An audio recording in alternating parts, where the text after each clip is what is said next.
Todd Andrews once said, the grandfather of Chris Andrews, by the way, he once said that freedom of the press is very important freedom.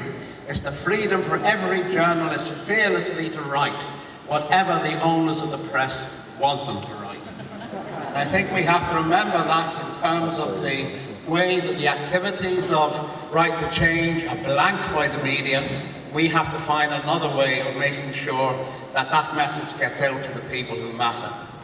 63% of the people, according to the Irish Times opinion poll, want to see a change of government.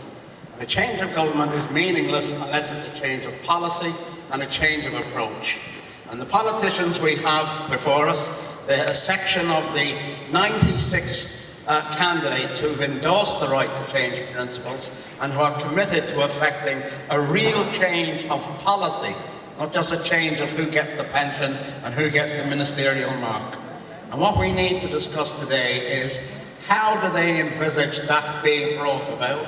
How do they understand the Right2Change programme? It's not just a programme for an election, it's also a programme, of course, for after the election, whether there's a majority one or not. The fight to achieve a decent society as laid down in the democratic programme of the First Dial will always be there until it's actually won. So it's a question of how do we build the unity necessary, how do we get through, how do we break out of the isolation? And perhaps one very important question of context. It was mentioned by the last speaker in terms of the European Union. One of the big issues confronting Greece was that to fight and reject austerity would have also meant rejecting the euro and membership of it. And we have to ask ourselves very seriously and honestly that question. Is it possible to reject austerity and remain tied by the rules which are laid down to govern the euro, to govern the European Central Bank? Are we at their mercy, or do we turn it all around and put them at our mercy? Well, these are questions we want to hear. What does it mean? How will it be brought about? How will we tackle the context issues?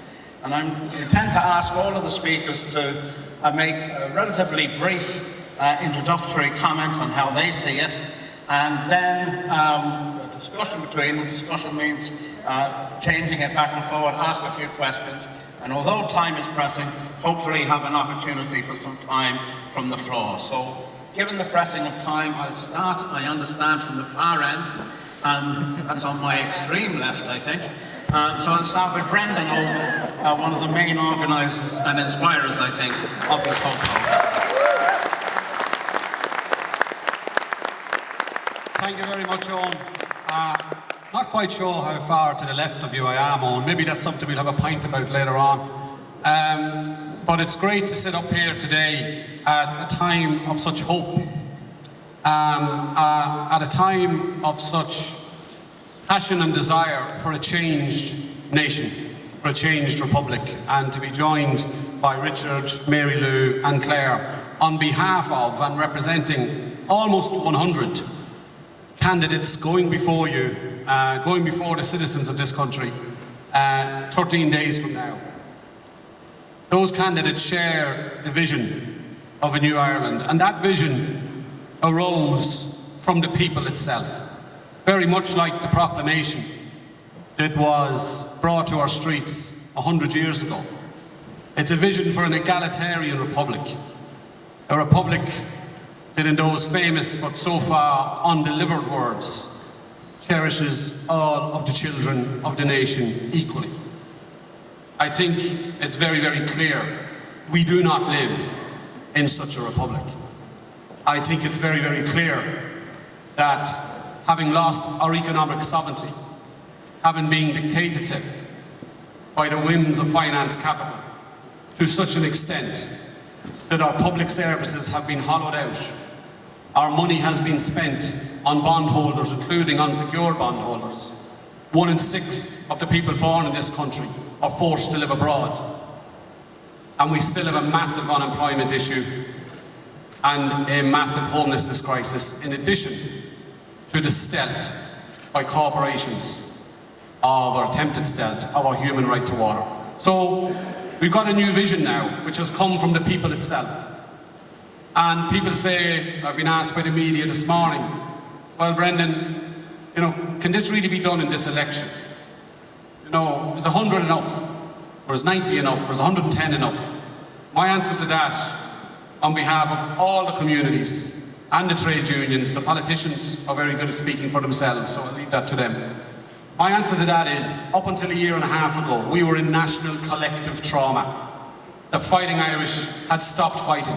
We didn't know what to do, and in a year and a half, we have built the biggest, the most peaceful, the most democratic, and the most ground-up protest movement per capita anywhere in the world today. And we've done that in a year and a half.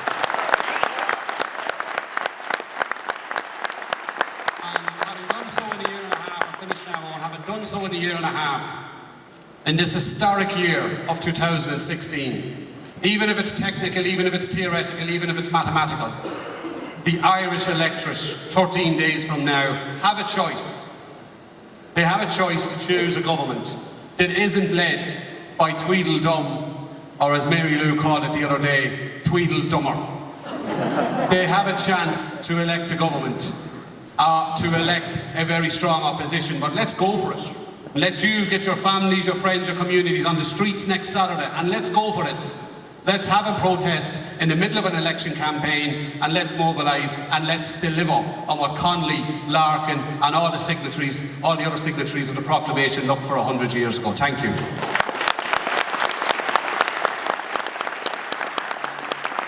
I'd like to ask Richard Boyd Barrett, our Chief for-profit, TD for Dúlaire and a candidate again in Dúlaire.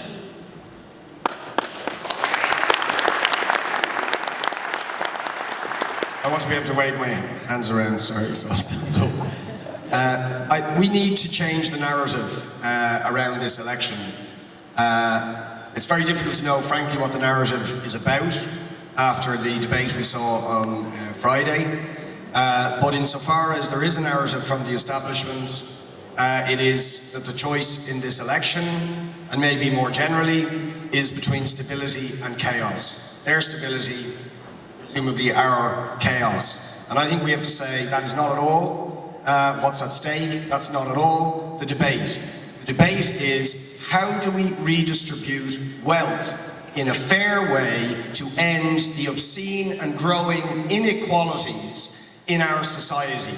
And how do we establish the basic right to housing, to water, to health, to education, to a decent paid job, and how do we establish equality for all of our citizens, for women, for those with disabilities, for ethnic minorities, for travellers? How do we establish a strong and fair and egalitarian society rather than one that simply protects the interests of the super wealthy, of the banks, of the Dennis O'Briens of this world? That is, in my opinion, what is at stake.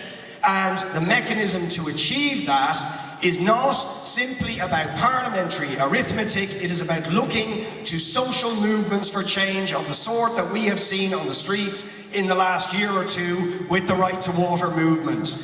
With ordinary people taking control of their own lives and setting the political agenda, rather than that agenda being set by the media or political elites. And I really want to finish by saying that in order to ensure that the people's narrative is the one that dictates this election and indeed the aftermath, it is critical that we mobilise in our tens of thousands next Saturday.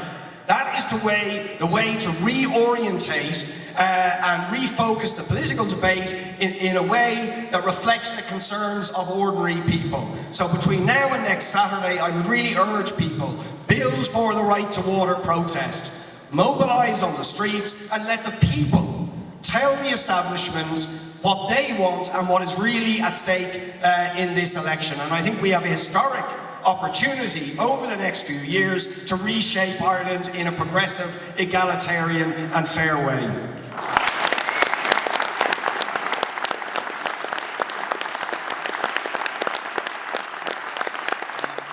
Mary Lou McDonald next from Sinn Féin, TD for Dublin Central, and again a candidate in that constituency. Right. Hi, but Claire and I were debating whether we should take to our feet or remain sitting. So we've opted to sit it out. I suppose and our vision of Ireland, of a socially just, a sustainable Ireland, is most eloquently set out in the proclamation and indeed in the democratic programme of the First Law. That's what I want, and that's what we want. We want the completion, the realisation of the vision of 100 years ago. And those documents remain as radical to this day as they were a century ago. We have a big challenge. I have a very strong view, and I hope we get a chance to discuss it, that it's not enough for us as progressives, as leftists, as Republicans, to simply oppose Tweedledum and Tweedledummer, who believe that they have a God-given right to run this place, who believe that they have a divine right to be in and to lead government. It's not just enough to challenge that. We need to be in government ourselves. So if we want that Ireland,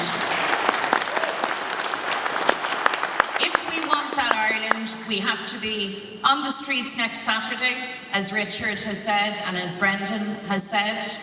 We need a huge turnout. We need to let the government know that they haven't gotten away with it, because they think they have. You know that, don't you?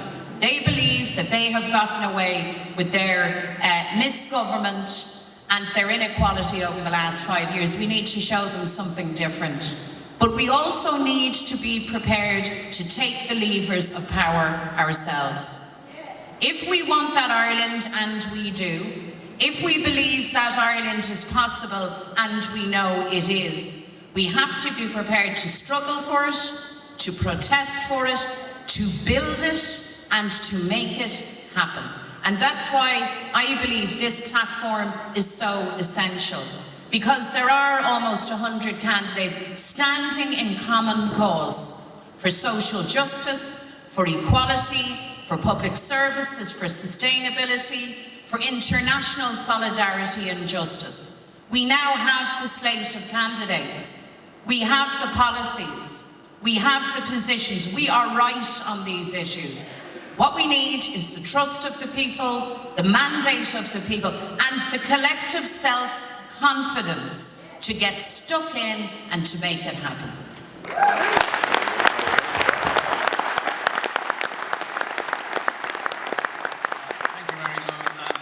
Clare Daly, independent, well, left independent, not so independent as that. Clare Daly, TD for Dublin North, going forward in Fingal. So, and I'm going to try to stick to my 1 minute that we were assigned, but I probably won't make it.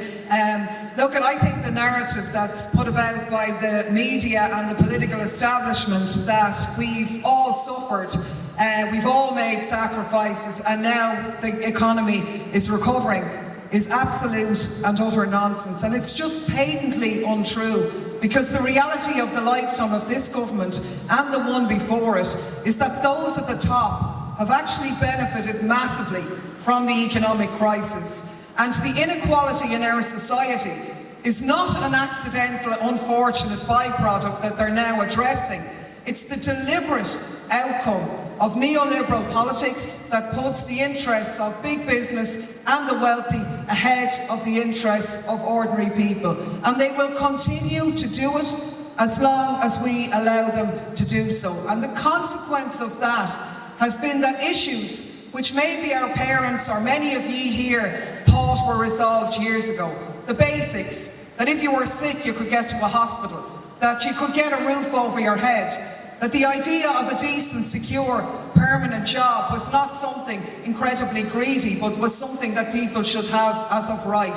These were things that people fought for years ago and won. And now the establishment, over the past number of years in Ireland and internationally, has attempted to claw that back. Our children now face the prospect of 0-hour contracts. Come in today, we don't want you in the afternoon. No, there's no chance of you owning a house. Lie there on that trolley if you're lucky to set foot inside a hospital door.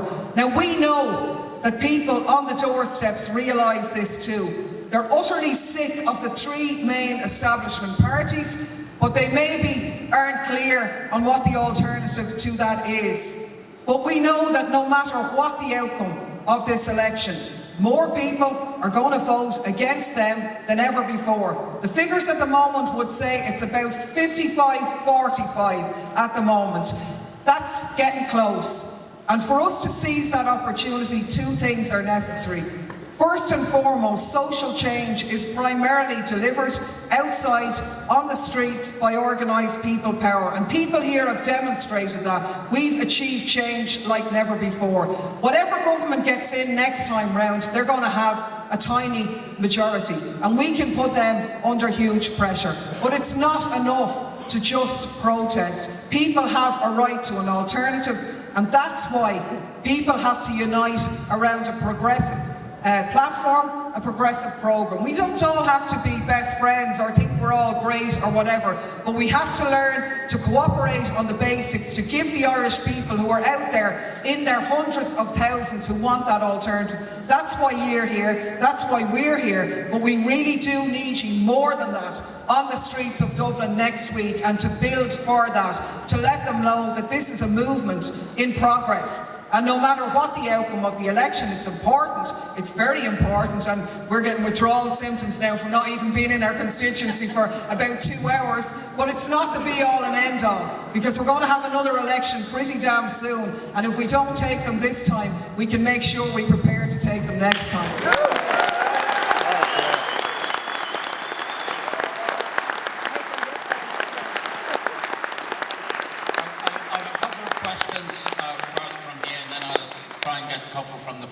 First question that rises out of this issue of people power that Claire asked. Back in 1912, James Connolly and some others made a proposal at the Trades Union Conference that the Trades Union movement needed a political party that would give the political expression of what the Trades Union movement was fighting for in defence of the interests of the working class. And the question we have is, first of all, is there such a voice for the organised labour movement at the moment?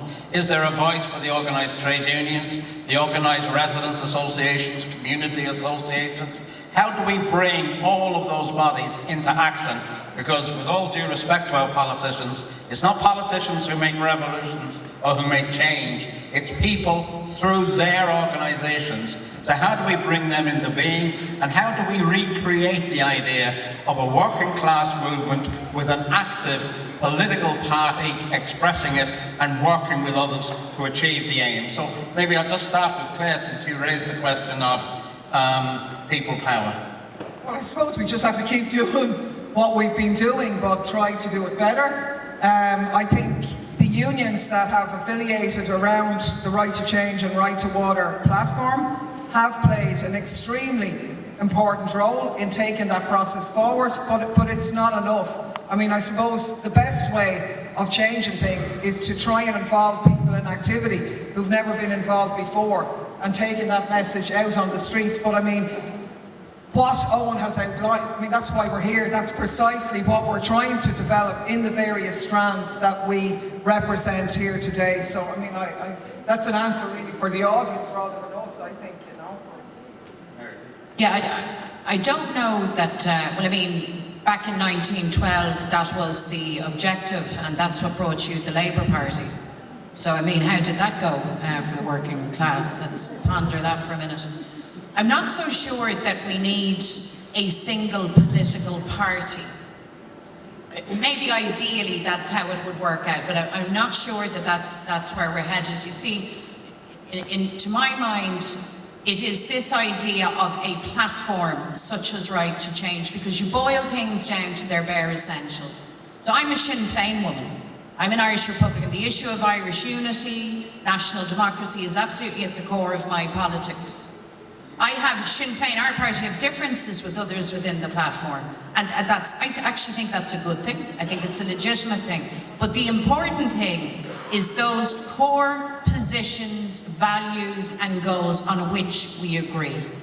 And I remember many, many election campaigns where that alternative view of a just society in a just world was marginal and almost like a crank position, or certainly portrayed as such in the course of the debate. I think what has changed, and this is because of feet on the street and because of people's personal activism and the commitment of communities, that's now changed.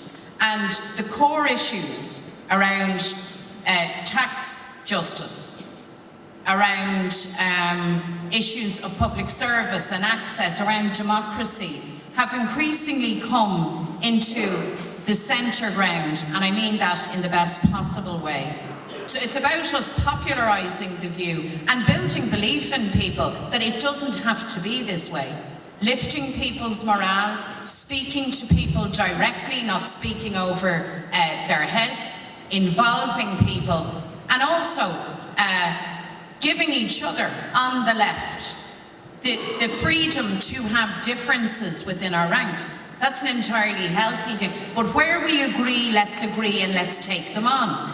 The right and the ones that have propped up the status quo, who have a vested interest, who cling desperately to Ireland as it is, can always manage to set aside differences and animosities. So progressives have to do the same thing. And I think that's absolutely core. There was a lot of talk in different media outlets, no offence to you, Owen, you bear no blame for this. A whole hullabaloo around, we need a new political party, we need a new political party. Do you remember all of that? I'm talking about the Sunday Independent. They, of course, wanted a new political party that was very much like the old political parties. New political parties have come on the scene, and that's a good and a healthy thing. I think we need a new level of belief, and I think we need a coherent sense of what it is that we are aiming for, and then we need to work together in a spirit that is challenging, but at the same time generous to each other to make that happen. I think we owe that to people, particularly now. And in terms of right to change and how people might vote in the election, and I take the point that the elections aren't the be-all and end-all, I actually think it is very important that we support each other electorally as well as otherwise. I think it would be a nonsense for somebody to vote, for instance, for me, and not to continue down the line for other Right to Change candidates. In my case, that Right to Change candidate is Kieran Perry. In Cabra and in Dublin Central. That's what needs to happen if we're serious, and we have to be serious about this.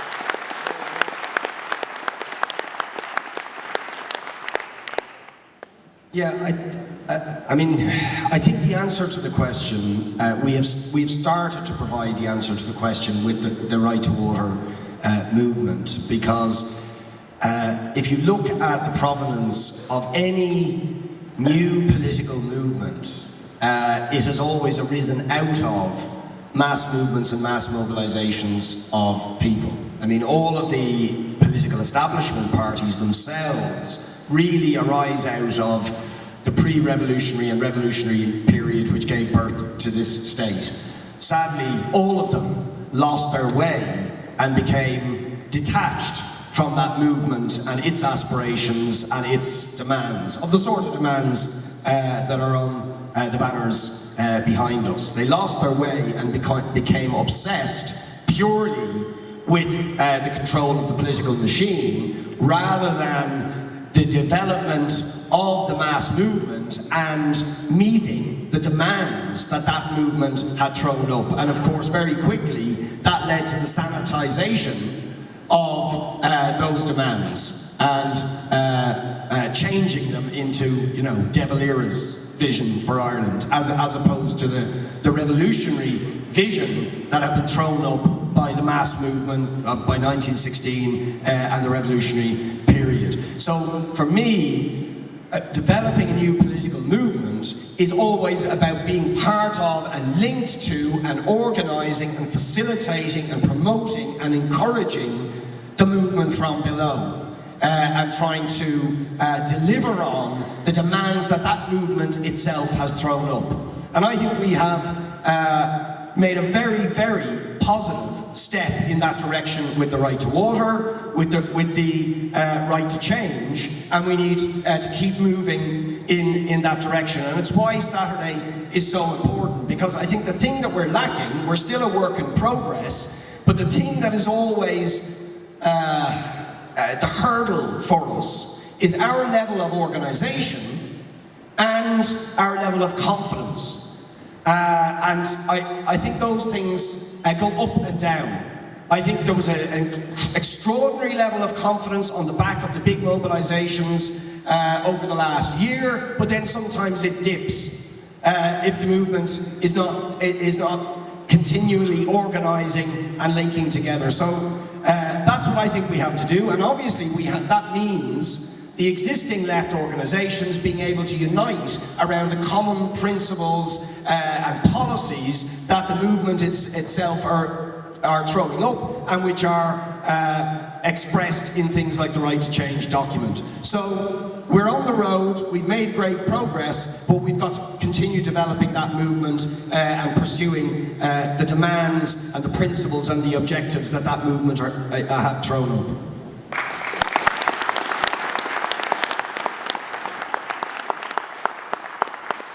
In terms of the trade union role in Right to Water, Right to Change, if you listen to John Barry and John Hillary this morning, and we've got two speakers touching on the same approach in relation to economics and water this afternoon, two brilliant speakers. We're having a conversation with our trade union members. Our primary role is to protect the terms and conditions of trade union members. But what's going on in relation to the role of finance capital, the role of neoliberalism in the world, is no matter what gains we get for trade union members, are being surpassed by the losses the working class are suffering as a result of an extreme right neoliberal agenda. And when people talk about the people on this couch and in the trade union and in this hall as being of the left or the far left or of the ultra left and all the phrases that go around, we live at a time in human history, and we live in a country which is being ruled by the ultra-right. That's what causes the homelessness, that's what causes the disjoint economically, that's what causes the inequality, the unemployment, all the ravages we see around us.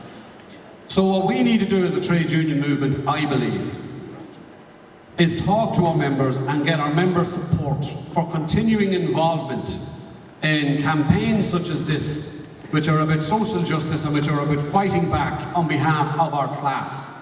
Fighting inside the workplace and outside the workplace, and linking up with political independents and political parties who are progressive.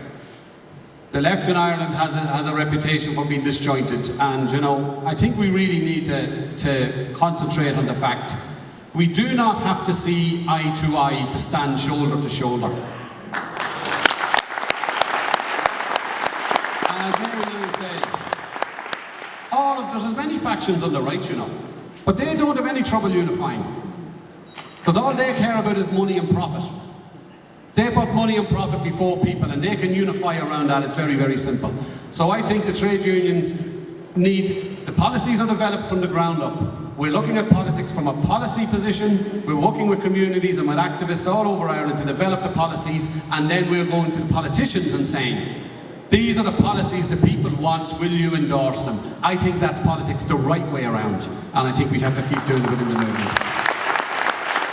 Okay, now, just before I go to the floor for questions, there's one more question from the panel, and it relates to a point raised by John Hillary in his contribution, and that is, can we fight and resist austerity in the context of the euro, in the context of the conditions laid down by the ECB? How do we reject those conditions laid down by the ECB, where, as we know, they refuse to let us burn the bondholders and all the rest of it, the billions that have been wasted, being pumped into these banks, both in Ireland and perhaps even worse, abroad? How do we achieve these things in that context? Now, I understand that Clare Daly has to rush off because she's going to talk to the people out in RTE. So I'll ask Clare perhaps to go first, which gives her a chance to make her contribution and then get herself ready for tackling the beast in RTE. Believe me, I'd much prefer to stay here, but the lovely Claire Byrne awaits, no doubt. We'll have a really impartial RTE appearance with our our friends from the right dominating the panel, but anyway, it has to be done. Look, at very briefly, I mean, my response to that will be we challenge that really in the same way as we do it at home nationally, but this time we unite on the streets, but across national boundaries. We try and link up with our fellow workers, women, minority groups and so on who are suffering the very same austerity that we're suffering here, and we really need to build a people's movement, if you like, across those borders throughout Europe. That is the only way for the same types of policies, right-side-up policies that put people first. It's as simple and as difficult as that, but in fairness, the conditions are unfortunately being laid internationally by ordinary people across Europe suffering the same vicious austerity that we are the victims of here. So that's what we've got to do. The debate on the EU as an institution, which is in many ways irreformable, let's face it, was never a project about advancing the issues of people's rights, but was really always about advancing the interests of corporate Europe. That debate needs to be had as well, but cooperation on the streets and for a new political agenda, I think, is the only way forward, really, you know.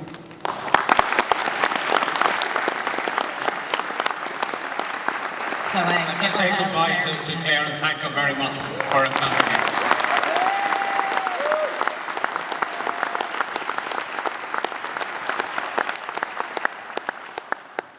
well, if you remember, there were high points at which the people of this state did challenge the prevailing orthodoxy of Europe. And they did it by coming out, for instance, and voting against the Lisbon Treaty.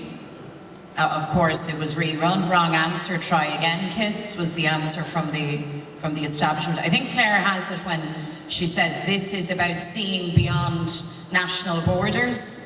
This is about seeing common interests right across the continent. But if we're honest here in Ireland and we ask ourselves the question about the mandate of the ECB, which of course is obsessed with inflation and anti-inflation only, or the fiscal rules, or. The truth is there's never been any challenge from any government in this stage to all of that. I was laughing actually when I heard this thing of Taoiseach bullied the crowd in Dublin. Taoiseach didn't have to bully anyone. That's actually the truth. The system here is so compliant and so eager to please and so absolutely feckless and indifferent to the national interest, or indeed to international justice for that matter, that they will go along with anything. That's the reality. So, if anyone imagines that at any stage Enda and the lads were in darkened rooms in a sweat trying to argue the case for us, think again. That doesn't happen, and I'll tell you how I know. I'll tell you how I know this for a fact. I know it for a fact because we have been in rooms where we have had to defend the rights and entitlements of communities in the north of our country against Tory austerity. And let me tell you, we got no help from Dublin. On the contrary, these are cheerleaders and fellow travellers of the Tories and David Cameron. Make no mistake about that. So I think we can have it both ways. And if I'm truthful with you, the scale of what we wish to achieve is of a magnitude that we need to play every card that we have. So yes, it's about people on the street. Yes, it's about international common cause and building all of those alliances. But it is also, folks, about having and ensuring at those tables where the decisions are made, where finally the deals are cut, people who have the cojones, the cop on, and the moral fibre to actually stand for what is right and what is in the interests of the people. And that brings us back to, and I'll shut up now when I can see you gesticulating at me, that brings us back to next Saturday. And I know we're harping on about it, but I cannot state enough how important it is that we have all of our communities, our families, our political campaigners out on the streets on that day. Because the only thing that those who hold power understand is a really strong challenge for that power. They're not coming out anytime soon waving a white flag. See, if we want to change things, Yes, we need to be on the streets. Yes, we need to be empowering our communities, but we also need to make sure and make it clear to them, there's nowhere that we will not go. We're not going away, you know. In fact, we're coming at you. And we intend, whether it's after this election or the next, there will be a progressive left government. That's what this country needs, and that's what our people deserve.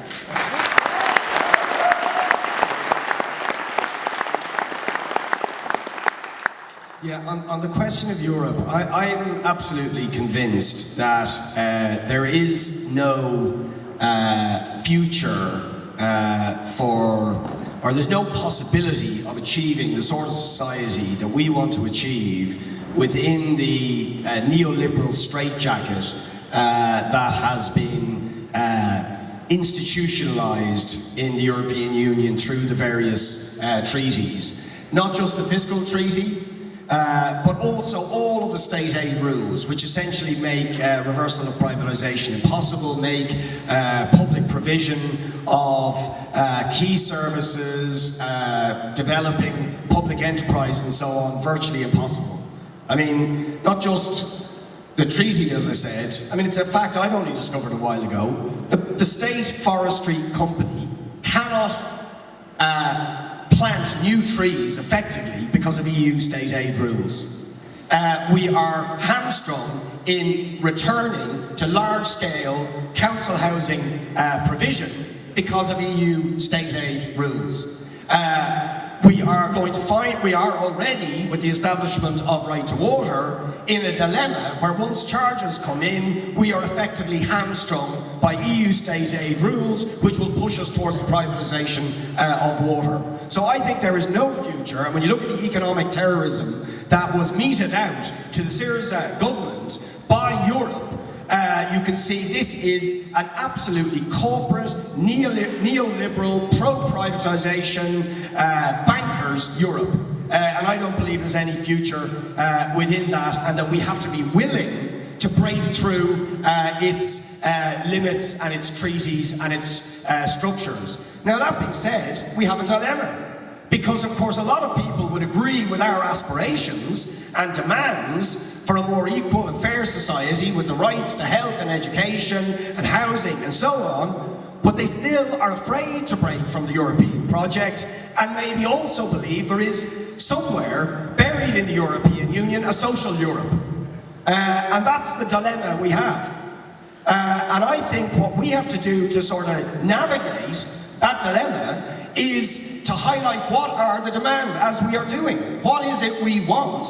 If Europe can deliver it, good. If Europe is not willing to deliver it, or is going to use economic terrorism to try and prevent us from achieving that sort of society, we're willing to leave. We have to be willing to leave and call their bluff.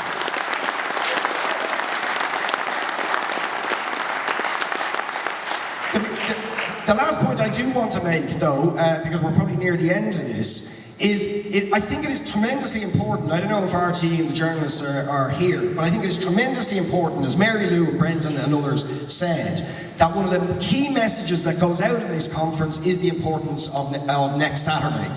Because they may decide to construe what the message of this conference is, and I think it is important. I think we all agree that one of the key messages that we want coming out of here is that the potential for change, progressive change in this country, has been manifest on the streets in the Right2Water demonstrations over the last year, and it is the people that have manifested that potential, and if we can put that on the streets again on Saturday, we can keep going the momentum for change that will inform not just this election, but the people's revolution and transformation of Irish society that can be achieved over the coming years. So I hope that message goes out loud and clear, and that we bend every effort over the next week to mobilise people on the streets next Saturday.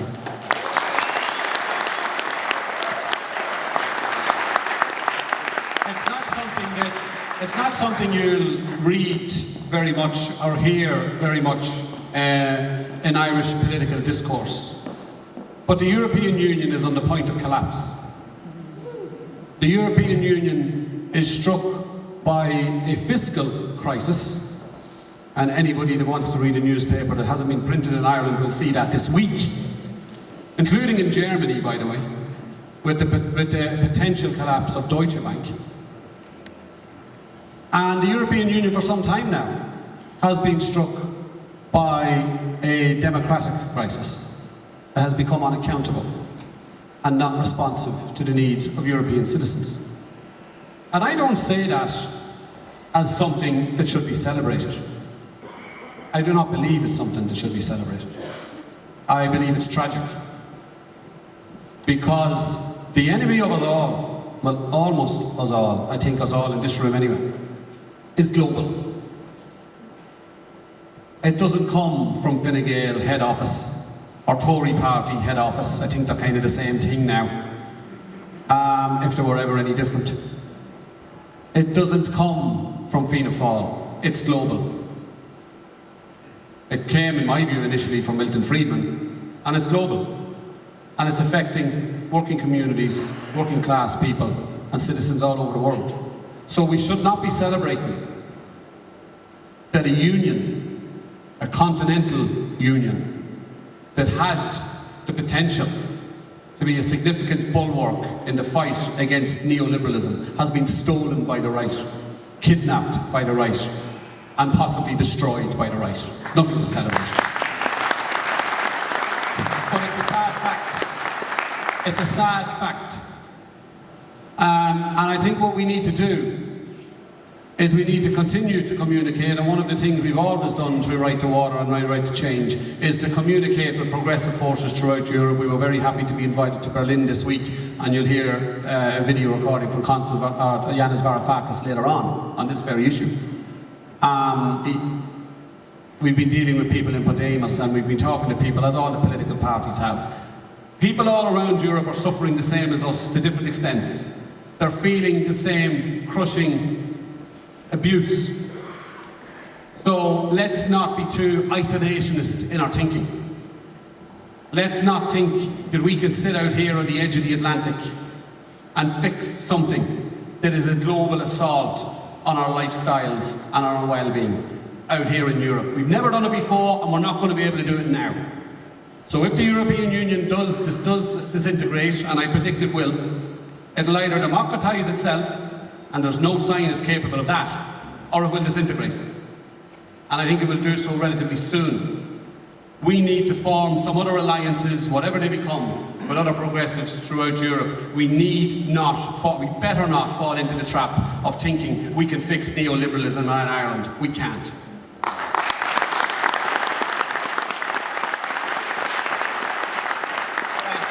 I'll try and squeeze in as many questions as I can briefly, and indeed even briefer replies.